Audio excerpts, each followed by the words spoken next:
but I don't celebrate Halloween. Forgive me, but some of the faces are fantastic. They look like angels, but some of them they scare me. So I'm an old man. I get scared too fast. After I'm married, I don't go on roller coasters anymore. I want to stay alive. But when I was single, I used to do all the crazy stuff. As you know, what single people do, they think they live, forever. They go 90 miles per hour on a small street. But please don't do that.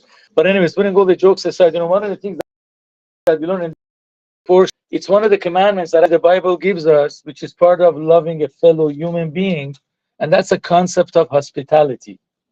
We see in the beginning of this week's portion that Abraham was 99 years old, right? And he was commanded to do circumcision at that age. Pretty scary thing. These days, kids are 8 days old. As soon as they're born, they do in the hospitals. They don't remember. Hopefully, they don't get traumatized. But a man 99 years old doing circumcision is pretty scary. Anyways, after 3 days, he was sitting by his tent looking for people, to bring him in to give them food. That's what Abraham was doing. So actually, one of the commandments that we have is to invite guests to our house. But be careful, don't invite everybody these days. Who knows who's going to come into your house? There might be robbers, terrorists, really, honestly. It's so scary. They were telling Jews, but they have mezuzah on their houses. When there's trick and treat, they shouldn't open the door to everyone. Because some people that are there to harm, especially because of the situation. Today in Middle East, they just found Jewish homes, they're going around taking pictures. When you open the door, God knows what's going to happen. But obviously, people that you do know, you should invite them to your house for hospitality. One of the things, if you do good things, so good things will happen to you. This is a very strange story. Happened over 330 years ago with a holy man that his name was Baal Shem Tov. His parents were very old. That's some money, they saved some money, like any other Jewish guy, right? Any normal guy. I've got people save money. Do not spend it. Are you okay, right? It's fake. Don't scare me, man. I have a weak heart. Thank you. Thank God. Anyways, so they decided they have no children, they had no kids. So they decided they're going to make like a small inn from the money that they have. They invite people for Sabbath, and people eat there. Anyway, so those days people kept Sabbath. That means they didn't travel. And they lived in a village. If somebody came in middle of Shabbat, middle of Sabbath, to the house, that means this guy was traveling on Sabbath, which was unheard of in those days. Everybody was religious.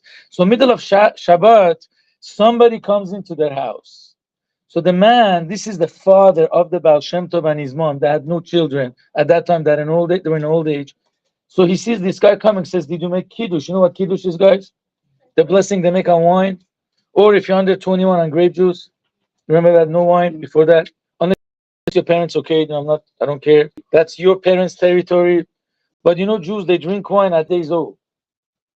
When they circumcise them, they put wine in their mouth. I'm just kidding. Sometimes they put grape juice, but I guess I had wine. That's why we don't get addicted, because we already had the experience very bad. At that age, you put wine in our mouth, just kidding.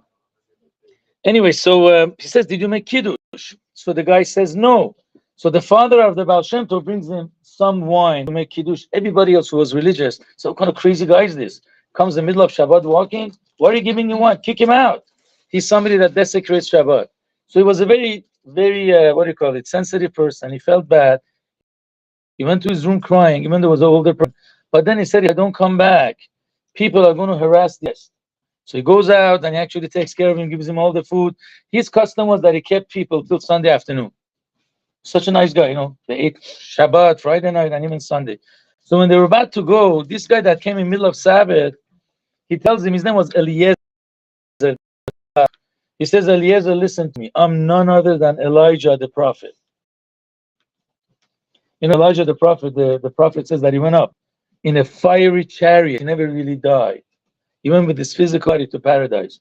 Regular people don't, accomplish that. So he says, "You know what? Because you were such a nice person, you were decreed to have a child, but I had to test you. So God sent me here to test you, and you didn't kick me out, even though it looked like that I was not religious. So because you did that, you take care of me, God is going to bless you with a child." At a very old age, I had this man that his name was Rabbi Yisrael of Baal Shem, that he actually brought the concept of Kabbalah, the esoteric, the secret parts of the Torah, and he taught it, to the people. But from here, we learn one thing, that, when you're kind, especially, there were many people that didn't have any children, nothing wrong with them medically. So they wrote to the Lubavitch Rebbe that they want to be blessed with kids, and he says, remember the story of the Baal Shem Tov.